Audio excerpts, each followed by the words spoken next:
नमस्कार उज्जैन, मैं हूँ आकांक्षा पिवाल और आप देख रहे हैं भाई न्यूज का 21 सितंबर गुरुवार का बुलेटिन। खबरों की ओर रुक करें उसके पहले एक नजर डालते हैं कुछ खास सुर्खियों पर। जानकी नगर में घर से मिली पति पत्नी और 2 बच्चों की लाश। घर में घुसकर मासूम को उठा ले गया अज्ञात शख्स। पैरोल पर आए आजीवन कारावास की बंदी की एक्सीडेंट में मौत।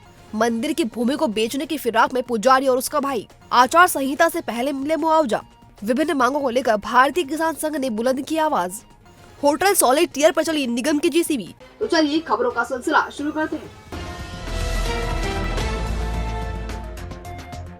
जिवाजीगंज थाना क्षेत्र से जानकी नगर टेकरा में गुरुवार दोपहर किराए से रहने वाले पति पत्नी और उनके 2 बच्चों की लाश मिलने से हड़कंप मच गया। मकान मालिक की सूचना पर मौके पर पुलिस पहुंची और एफएसएल की टीम ने साक्ष्य जुटाए। फिलहाल जांच जारी है। दरअसल जानकी नगर टेकरा में रहने वाली आशाराम सोलंकी चिमनगंज थाने में सैनिक के पद पर पदस्थ हैं। उनके मकान में करीब 2.5 महीने पहले किराए से मनोज राठौर अपनी पत्नी ममता राठौर, 12 साल का बेटा लकी और 6 वर्षीय बेटी कनक के साथ रहने आया था। गुरुवार सुबह करीब 10:30 बजे मनोज से मिलने गोलू नामक व्यक्ति आया। उसने आवाज लगाई लेकिन किसी ने दरवाजा नहीं खोला। इसके बाद उसने मकान मालिक आशाराम सोलंकी को सूचना दी। इसके बाद आशाराम और उनके भांजे जितेंद्र सोलंकी ने भी आवाज लगाई, लेकिन जब कोई हलचल नहीं हुई तो दोनों ने मिलकर काफी मशक्कत के बाद दरवाजा खोला तो अंदर का नजारा देखकर दंग रह गए। अंदर पति पत्नी और दोनों बच्चों की लाश थी, जिसमें से 3 लोगों के मुंह से झाग निकल रहा था। आग की तरफ फैली इस खबर से वहां लोगों का मजमा लग गया। सूचना पर पुलिस अधीक्षक सचिन शर्मा, सीएसपी सुमित अग्रवाल सहित जिवाजीगंज थाना प्रभारी राकेश भारती और एफएसएल की टीम भी मौके पर पहुंची और जांच की। जानकारी के मुताबिक मृतक मनोज राठौर गढ़कालिका मंदिर के पास खिलौनों का ठेला लगाता था। मनोज और ममता की यह दूसरी शादी है। दोनों बच्चे ममता के पहले पति के हैं। मनोज और ममता का 5 साल पहले प्रेम विवाह हुआ था। तभी से मनोज अपने परिवार से अलग रहता था। सूत्रों के मुताबिक मृतक मनोज पर बहुत कर्ज था। फिलहाल पुलिस मौत के कारणों का पता लगाने का प्रयास कर रही है। वो आया था, इनका कोई परिचय, गोलू नाम है उसका। उसने बोला कि यार मनोज भैया दरवाजे नहीं खोल रहा है। तो हमने फिर मामा जी, ये हमारे मामा जी लगते हैं, इनने हमारे से आके बोला कि वो देखो दरवाजा नहीं खोल रहा। तो हमने आवाज़ भी लगाई, उनने आवाज़ कुछ भी नहीं सुनी। फिर हमने एकदम से दरवाजा चौड़ा करके ने खोला दरवाजा, अंदर जाके देखा तो 2 जने के मुंह में तो झाग आ रहे हैं।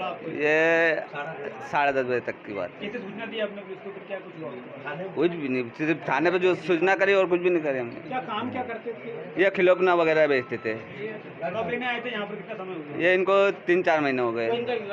कुछ भी नहीं, विवाद वगैरह कुछ भी नहीं था इनका। अभी आज हमें लगभग 11:15 बजे के लगभग सूचना मिली कि जिवाजीगंज थाना क्षेत्र के अंतर्गत महावीर नगर कॉलोनी में एक घर में 4 लोगों की लाश है। जिस सूचना के उपरांत तस्दीक करने हेतु हम सभी लोग यहाँ पर मौके पर उपस्थित हुए और आके यहाँ पर देखा है तो एक कमरे में 4 लोगों की बॉडी मिली है। इस मौके का भी आकर हम यहाँ पर जांच कर रहे हैं और आगे की कार्रवाई की जा रही है। प्रथम दृष्टया ऐसा लगता है कि जो 3 बॉडीज़ हैं उनमें से नाक में से कुछ झाग सा टाइप का एक पदार्थ आना प्रतीत हो रहा है और इस पर अभी कुछ ज़्यादा कह पाना संभव नहीं है। एफएसएल की टीम आ रही है, पोस्टमार्टम रिपोर्ट की कराई जाएगी, उसके बाद ही कुछ आगे क्लियर हो पाएगा। चिमनगंज थाना अंतर्गत कृष्णा विहार कॉलोनी में रहने वाली 3 साल की मासूम को अज्ञात शख्स बुधवार गुरुवार की दरमियानी रात घर में घुसकर उठा ले गया। हालांकि परिजनों और रहवासियों की सतर्कता के चलते कुछ ही देर में बच्ची मिल भी गई। इस घटना का सीसीटीवी फुटेज भी सामने है, जिसमें एक अज्ञात शख्स बच्ची को गोद में उठाकर ले जाता हुआ दिखाई दे रहा है। मामले में चिमनगंज पुलिस फुटेज के आधार पर जाँच में जुट गई है। दरअसल दारू गोदाम के पास कृष्णा विहार कॉलोनी में एल्यूमिनियम फैब्रिकेशन का काम करने वाले संजय उर्फ सोनू चंद्रावत रहते हैं। उनकी करीब 3 साल की बेटी प्राची बीती रात मम्मी पापा के पास सो रही थी। तभी बुधवार गुरुवार की दरमियानी रात 3:30 से 4 के बीच अज्ञात व्यक्ति घर के पिछले हिस्से से अंदर घुसा और बच्ची को उठाकर ले गया। कुछ देर बाद जब बच्चे की मां दिव्यांशी की नींद खुली और उन्होंने प्राची को अपने पास नहीं पाया तो शोर मचाया। इसके बाद परिजनों ने पुलिस को सूचना देते हुए कॉलोनी वासियों की मदद से आसपास तलाश शुरू की। परिजन प्राची को ढूंढ रहे थे, तभी घर के पीछे करीब 50 मीटर दूर एक अज्ञात व्यक्ति अंधेरे में बच्ची को लेकर बैठा दिखा। जैसे ही लोगों ने उसे आवाज लगाई तो वह बच्ची को छोड़कर भाग निकला। मामले में चिमनगंज पुलिस प्रकरण दर्ज कर जांच कर रही है। सर वो अभी क्या अभी स्थिति? अभी अज्ञात है, पता नहीं पड़ा है। हम रात को 2 बजे सोए थे। वो रात को सोने के बाद रात को 2 ढाई या 3 के बीच में वो कोई घर में घुसा था पीछे के रास्ते से, वो बच्ची को उठा के लेके गया था। सीसीटीवी सामने है, क्या कुछ उसमें दिख रहा है या सर अभी तो कह नहीं सकते, चेहरा साफ नहीं है और आगे चल रही कार्रवाई। कैसे आपको बच्ची मिली, फिर किस तरह के ढूंढा वो हम ढूंढ रहे थे, मैं तो थाने पे था, मेरी वाइफ था, बाकी पूरा मोहल्ला था। आपने? वो फिर उनको ढूंढा तो मतलब पीछे नाला है उधर चिल्ला जोड़ ना, तो वो भग गया घर से घर। कितनी दूर लगभग मिली है बच्ची? मत 5 मिनट 5 मिनट का सर। रात में चिमनगंज थाना को सूचना मिली थी कि एक छोटी बालिका है 2.5 साल की, वो अपने घर से नहीं मिली है, जिसके उपरांत पुलिस द्वारा त्वरित कार्रवाई की गई, FIR लॉन्च की गई और जब तलाश किया गया है तो जो बच्ची थी उसको अपने घर के पास से ही रिकवर किया गया है। अगवा करने के संबंध में अभी कोई विस्तृत जानकारी नहीं है, अभी उसकी विवेचना की जा रही है और बेटी है जो उसको रिकवर किया गया है। शिप्रा नदी किनारे ग्रीन बेल्ट की जमीन पर किए गए अवैध निर्माण को नगर निगम की टीम ने गुरुवार शाम ध्वस्त कर दिया। नगर निगम और स्थानीय प्रशासन की टीम की संयुक्त कार्रवाई में होटल सॉलिटेयर का अवैध निर्माण हटाया गया है। पिछले दिनों राजस्व की टीम ने नदी के किनारे से होटल की नक्ती भी की थी। गुरुवार को SDM लक्ष्मी नारायण गर्ग, नगर निगम के भवन अधिकारी हर्ष जैन और भवन निरीक्षक मुकुल मेश्राम निगम की रिमूवल टीम के साथ होटल सॉलिटेयर पहुंचे और नदी से लगी होटल की बाउंड्री वॉल और टीन शेड को गिरा दिया। अतिक्रमण की यह कार्रवाई देर शाम तक जारी रही। हालांकि निगम की टीम कई घंटों तक पोकलेन मशीन का इंतजार ही करती रही, लेकिन सूत्रों के अनुसार दबाव के चलते उचित संसाधन उपलब्ध नहीं हो पाए। यहाँ हम आपको बता दें कि 16 अगस्त को NGT के निर्देश पर भोपाल से आए अधिकारियों के साथ स्थानीय राजस्व विभाग की टीम के साथ नदी से होटल की नक्ती की थी। नियम के अनुसार नदी से 200 मीटर के अंदर कोई निर्माण नहीं हो सकता है। नक्ती के समय होटल की बिल्डिंग के बीच तक निशान भी लगाए गए थे। NGT के दिल्ली स्थित बेंच में शिकायत के बाद नक्ती की गई थी। फिलहाल निगम की टीम ने केवल बाउंड्री वॉल ही गिराई है। हम जहाँ खड़े हैं वो शिप्रा नदी का किनारा है, होटल सॉलिटेयर का पिछला हिस्सा, जहाँ पर इनके द्वारा अवैध बाउंड्री वॉल का निर्माण कर लिया गया है। उक्त क्षेत्र जो है वो ग्रीन बेल्ट के अंतर्गत आता है। चूँकि ये पूरा क्षेत्र अवैध निर्माण किया गया है इनके द्वारा, तो नगर निगम के द्वारा तोड़ने की कार्रवाई वर्तमान में की जा रही है। सर कितना अवैध हिस्सा तोड़ा गया है निगम द्वारा और किसकी उपस्थिति में? अभी वर्तमान में हम लोग जो है बाउंड्री वॉल जो नदी किनारे बनी है उसको तोड़ने की कार्रवाई कर रहे हैं। साथ में SDM साहब भी उपस्थित हैं, श्री गर्ग साहब यहाँ पर उपस्थित हैं, निगम की गैंग उपस्थित है, पुलिस बल उपस्थित है। उक्त हिस्से जो है उसका सीमांकन किया गया था? जी हाँ, सीमांकन जो है SDM साहब की उपस्थिति में किया गया था। उस पंचनामे के आधार पर ये कार्रवाई की जा रही है। रेलवे स्टेशन के प्लेटफॉर्म नंबर 6 के करीब लोकमान्य तिलक स्कूल मार्ग पर बुधवार रात एक्सीडेंट में पैरोल पर छूटे आजीवन कारावास के बंदी की मौत हो गई। गुरुवार सुबह पोस्टमार्टम के बाद शव परिजनों को सौंप दिया गया है। नीलगंगा थाना प्रभारी विवेक कनोडिया ने बताया कि मृतक की शिनाख्त ओम प्रकाश रायकवार निवासी पांड्या खेड़ी के रूप में हुई है। वह किसी बार से शराब पीकर निकला था और लोती स्कूल रोड पर दुर्घटनाग्रस्त हो गया। घटना स्थल से बियर की फूटी बोतल और मृतक की चप्पल मिली है, जबकि उसका मोबाइल मिसिंग है। पुलिस मामले में मर्ग कायम कर घटना स्थल के आसपास के CCTV फुटेज खंगाल रही है। परिजनों के मुताबिक मृतक पेरोल पर आया था और उसके पेरोल में अभी 3-4 दिन और बाकी थे। कल रात्रि में हमें सूचना मिली थी कि रेलवे स्टेशन के साइड जो 6 नंबर प्लेटफॉर्म से बगल में लोटी स्कूल वाला रोड है, उस पर एक एक्सीडेंट हुआ है अज्ञात व्यक्ति का। और जब तक वो अस्पताल पहुंचे, हम भी पहुंचे, तब तक उनकी मृत्यु हो चुकी थी। मृत्यु की सूचना के पैसे मर्ग कायम किया गया अज्ञात व्यक्ति के संबंध में। फिर पता किया तो ओम प्रकाश रायकवार पांड्या खेड़ी के रहना ज्ञात हुए। वो इनके संबंध में एक विशेष स्थिति ये थी कि पेरोल पर जेल से रिहा थे अभी वर्तमान में, और इन्होंने 2013 में एक मर्डर की घटना की थी। इसमें 2016 में सजा हुई थी और अभी वर्तमान में जेल में थे। और इनके परिवार वालों ने कहना 2-4 दिन के अभी पेरोल के बचे हुए थे। पुलिस ने इनकी पेरोल को थाना प्रभारी प्रवासा ने पेरोल ना देने का अनुशंसा भी की थी। और यहाँ पर आए थे, अभी जो जानकारी करी है तो इन्होंने एक बार में थोड़ी देर पहले मरने कुछ देर पहले वहाँ पर बियर इत्यादि पी थी। और घटना स्थल पर भी इनके बॉडी के पास, जहाँ पर इनकी बॉडी उठा के ले आई गई थी अस्पताल पे, वहाँ पर एक बियर की फूटी हुई बोतल मिली थी। इनकी गाड़ी पे कोई ऐसा डैश का निशान नहीं है किसी तरीके की, जैसे कोई और गाड़ी ने इसको मारा हो या कुछ टक्कर मार के गया हो।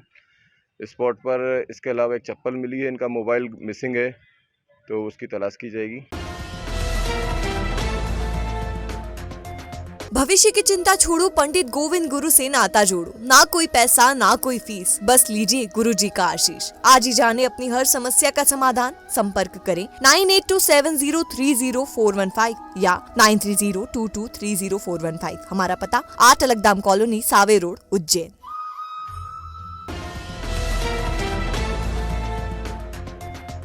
विभिन्न मांगों को लेकर भारतीय किसान संघ ने आवाज बुलंद की। उन्होंने गुरुवार दोपहर प्रशासनिक भवन के बाहर धरना दिया और कलेक्टर को ज्ञापन भी सौंपा। दरअसल अगस्त में बारिश नहीं होने से सूख चुकी सोयाबीन और पिछले दिनों बाढ़ के चलते खराब हुई फसल लेकोड़ा की सेवा सहकारी संस्था मर्यादित के सचिव निशिकांत चौहान द्वारा किसानों के साथ की गई धोखाधड़ी, कृषि उपज मंडी में जारी व्यापारी और कर्मचारियों की हड़ताल सहित अन्य मांगों को भारतीय किसान संघ ने प्रदर्शन किया। इस दौरान किसान हाथों में खराब हो चुकी सोयाबीन की फसल को लेकर प्रशासनिक भवन के बाहर ही बैठ गए। इसके बाद कलेक्टर कुमार पुरुषोत्तम उनसे मिलने पहुंचे और समस्याएं सुनी। इस दौरान किसानों ने कलेक्टर को मुख्यमंत्री के नाम ज्ञापन भी सौंपा। कलेक्टर ने भी उन्हें शीघ्र मांगों के निराकरण का आश्वासन दिया है।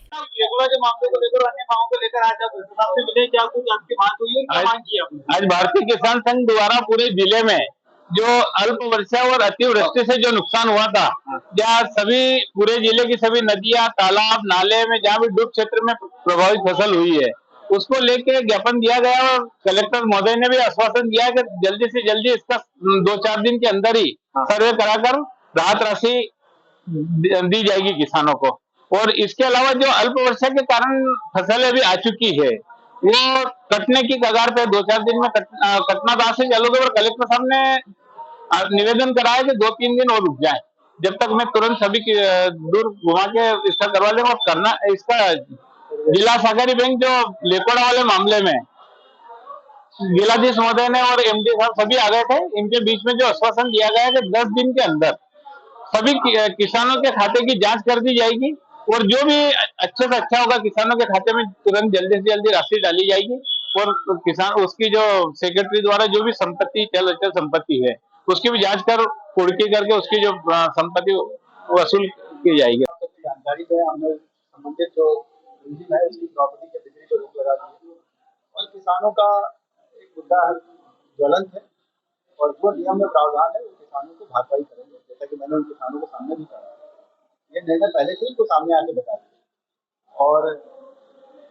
बाढ़ से फसलों को नुकसान पहुंचा, जान माल कई मकानों को नुकसान पहुंचा, उसका भी सर्वे करा के प्राथमिक जानकारी कितना लगभग अभी तक 700-800 किसान है। तो जब तक एक एक किसान के खाते का आकलन नहीं होगा, अभी जो 30-40 किसानों का किया तो 9 लाख, लेकिन जहाँ तक हमारा अनुमान है राशि 1 लाख करोड़ से ऊपर। नरवर के ग्राम कड़छौली स्थित श्री राम जानकी मंदिर की जमीन को अपने नाम करवाकर बेचने का आरोप ग्रामीणों ने मंदिर के पुजारी व उसके भाई पर लगाया है। उन्होंने गुरुवार को उज्जैन पहुंचकर एसडीएम को ज्ञापन सौंपा और उचित कार्रवाई की मांग की है। ग्रामीणों ने एसडीएम रंजना पाटीदार को सौंपे गए ज्ञापन में बताया कि कड़छौली स्थित श्री राम जानकी मंदिर राजस्व रिकॉर्ड में देव स्थानीय मंदिर के नाम से दर्ज है। मंदिर में पुजारी मोहनदास बैरागी द्वारा पूजा अर्चना की जाती है। मंदिर की करीब 12 बीघा भूमि को पुजारी मोहनदास बैरागी और उसके भाई नरसिंह दास बैरागी ने राजस्व रिकॉर्ड में अपने नाम से दर्ज करवा लिया है और अब उसे बेचने की फिराक में है। ग्रामीणों ने पुजारी मोहनदास और नरसिंह दास पर कार्रवाई की मांग करते हुए उक्त 12 बीघा भूमि को फिर से श्री राम जानकी मंदिर के नाम से राजस्व रिकॉर्ड में दर्ज करने की मांग की है। और मामला है राम मंदिर की जो भूमि है उस पर पुजारियों ने अवैध रूप से कब्जा कर लिया है और उस भूमि का वो विक्रय करना चाह रहे हैं। तो इस संदर्भ में हम कलेक्टर साहब से मिलने के लिए आए। कौन है पुजारी और किसको विक्रय कर रहे हैं? पुजारी पूर्व में जो थे भगवान दास बैरागी, उनके पुत्रगण है मोहनदास बैरागी और नरसिंह दास बैरागी। कितना पुराना मंदिर है ये? सर प्राचीन मंदिर है। इसमें 1951 के रिकॉर्ड में हम लोगों को प्राप्त हुआ है कि ये जो भूमि है वो इनको दी गई थी दान में और इस पे इन लोगों ने फर्जी रूप से मतलब अपने नाम दर्ज करवा लिए हैं और अभी इस भूमि का विक्रय करना चाह रहे हैं। दान में दी थी, परंतु दान में इस विषय में दी गई थी उनको कि आप इस जमीन पे अपना भरण पोषण करें, ना कि इसकी बिक्री करें। अभी कलेक्टर साहब से तो हम लोगों की चर्चा हो नहीं पाई है, और इसके पहले हम विधायक जी से भी मिलके आए हैं, उनसे भी हम लोगों ने हमारा जो है पक्ष रखा है उनके सामने। अभी मैडम आए थे, एसडीएम मैडम जो भी हैं वो, उनसे भी बातचीत हुई। उन्होंने कहा है कि इसमें जल्दी ही कोई निराकरण निकलेगा।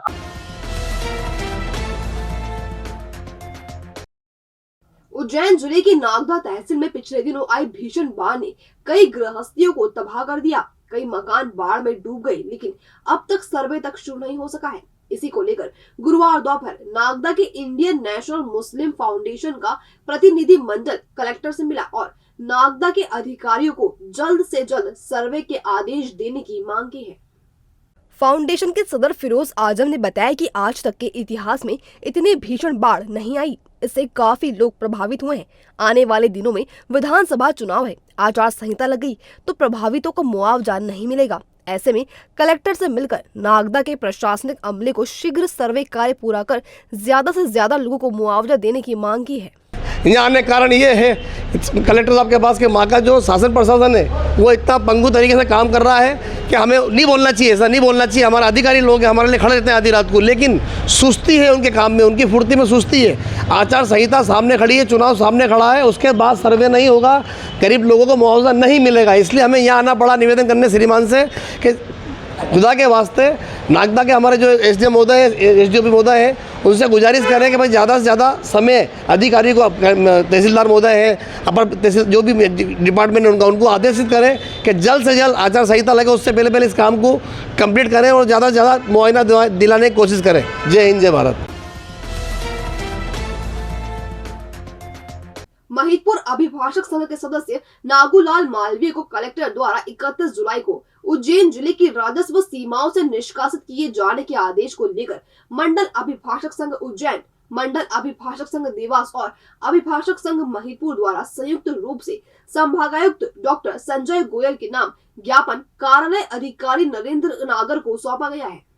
ज्ञापन के माध्यम से कलेक्टर के आदेश के विरुद्ध प्रस्तुत अपील का निराकरण न्यायोचित एवं विधिपूर्ण तरीके से करने की मांग की गई। इस मौके पर मंडल अभिभाषक संघ उज्जैन के अध्यक्ष अशोक यादव, देवास बार एसोसिएशन के अध्यक्ष राम प्रसाद सूर्यवंशी और अभिभाषक संघ महिदपुर के अध्यक्ष संजय जोशी सहित उज्जैन बार एसोसिएशन के पदाधिकारी एवं अभिभाषक मौजूद थे। अपील जो प्रस्तुत की गई है उसको शीघ्र निराकृत करें और यहाँ उनको न्याय दिलाया जाए, क्योंकि ये सारा है मैं जो अभी हमारा अभिभाषक है उनके बेटे को ब्रेन ट्यूमर है, वो यहाँ पर काफ़ी कई महीनों से प्रताड़ित किया गया है। 31/7 को यहाँ से उनका निष्कासन हुआ है। हम चाहते हैं कि उसको शीघ्र उसको निराकरण करके और उसका आदेश ले। किसको ज्ञापन दिया अभी? हमने संभागायुक्त महोदय साहब के नाम से ज्ञापन दिया गया है। आज चूँकि वो यहाँ पर आज यहाँ उपस्थित नहीं है, हमारा ये डेलीगेशन वापस आकर जब भी वो यहाँ पर रहेंगे, जब उनसे आके पुनः उनसे रूबरू आके चर्चा करेंगे और उनका ध्यान इस ओर दिलाएंगे कि इसके अंदर जो भी आपने जो ये कार्रवाई की है वो न्यायोचित नहीं है, इसके अंदर शीघ्र कार्रवाई करके उसको निराकरण करें। ये था भाई न्यूज का आज का बुलेटिन। अगर खबरों को लेकर आपके पास कोई फीडबैक हो या कोई अन्य जानकारी हो तो हम तक कमेंट सेक्शन या इनबॉक्स के जरिए जरूर पहुंचाएं। फिर मुलाकात होगी नए बुलेटिन के साथ, तब तक के लिए नमस्कार।